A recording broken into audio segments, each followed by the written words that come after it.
Yo, what's going on everyone, Diavolo here, and in today's video we're going to be starting off a new series review with Tokyo Revengers, and today we're going to be going over chapter 206 of Tokyo Revengers. So if you are new around here and want to keep up to date with the latest Tokyo Revengers chapter reviews, be sure to subscribe down below and also hit that like button if you do enjoy my content, as it really helps out with the algorithm. But anyway, let's get into the video. So we start off with Mikey and Yasuhiro Muto, or better known as Mucho. We start off with him on the day that he swore allegiance to Mikey. So I think it's kind of going with the same kind of look as last chapter, how it's just going over the past before slowly flashing back to the present. So after we get the first part where he meets Mikey and we see him pledging his allegiance, we see Mikey, bring to him after obviously he's gotten to the point of the 5th Division captain, and he brings Sanzu to him, who's someone, who was quite unruly and just out of control in the clan. None of the other division leaders could handle him, so he was taken under the 5th Division's commander. Pretty much Sanzu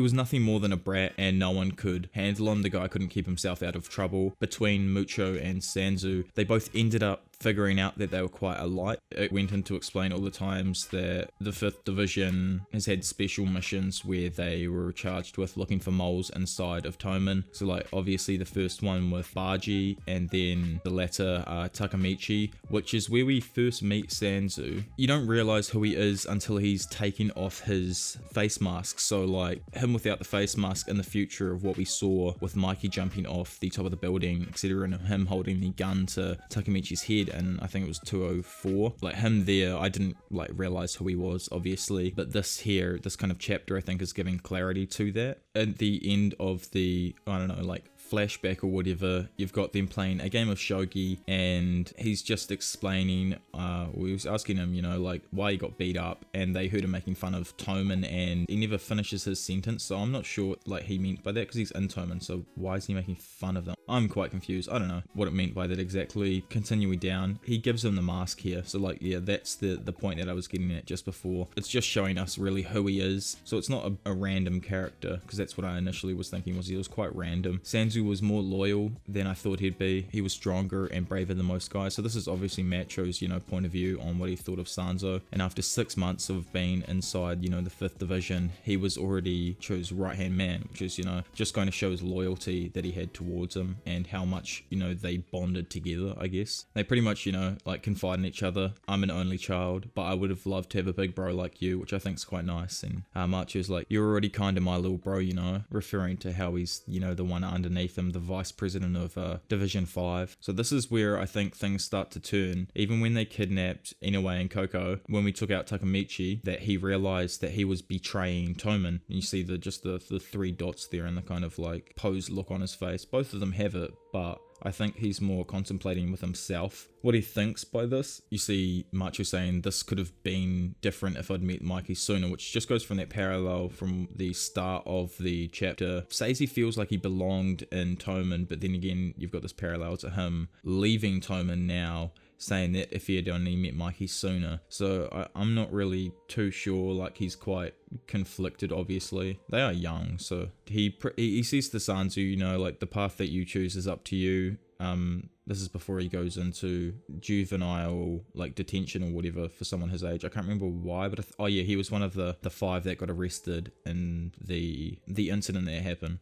I'm with you, boss. I belong beside you. So he's showing him that even now in this moment that he was still 100% with him. So he hadn't made up his mind, perhaps, even though he thought betraying Mikey was still wrong. He still hadn't made up his mind. He says, thank you, Sanzu. And then 6 months later, after getting out of the penitentiary, he's waiting there for Mancho, obviously, to take him home, or more or less this is what he thinks at the time anyway, as we go to find out that this is completely different. He's taken to the docks, same areas where the Kanto incident was. He says, I've been waiting for this day for so long, but it's only been 6 months. Unless he's been waiting to do this entire time that he was part of Division 5, which I think's fucked. Oh, but yeah, he instantly turns on him for betraying Mikey, and swapping sides, slashes him down the middle, absolutely fucking destroys him. It's a sick panel, he never sees it coming. And he's like, Sanzu, what the? And he's like, I've been lying to you since that day. Remember when we were playing shogi, I told you the king is more important than anything else?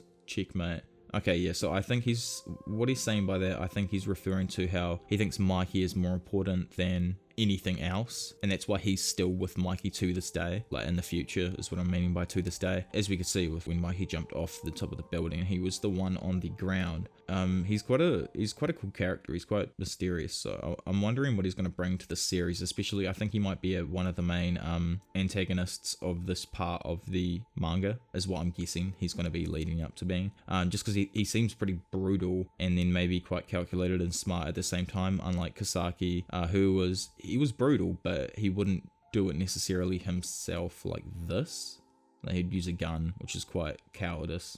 So this is the price of my betrayal. Damn, it's so gnarly, man. When you think about it, they're only kids at this time, like 16. And then we flash to probably a few days after, probably even on the same day, I'm not too sure. It just says 2008. We don't actually get a date. It says 11th maybe on the television screen there. A skeleton has been found in Tokyo's bay, so yeah. And then you've just got Sanzu walking, you know, down the road, glancing up at the news, which is on one of the big monitors, obviously in the center of, I'm guessing, the city, Shibuya or something. I'm not too sure what's going to happen with this arc. Obviously, it's the very, very beginning of it. Like, and I only caught up today. I've absolutely enjoyed the hell out of this series. It was freaking amazing. If you guys do want to see me doing like a manga review of this series, leave a comment down below and just let me know, as you know, I can do that if you guys want to see it. Also let me know, you know, down in the comments as well, what you guys thought of the chapter and what you think might be happening possibly in the next, you know, up and coming chapters, as I'm quite interested. And I'm going to do weekly reviews of this now, of Tokyo Revengers. Keep up to date with it until the series ends, as I feel this is probably going to be the last arc coming up. It might not be. But for now, it's been your professional degenerate Diavolo, and I'll see you all in a bit. Bye.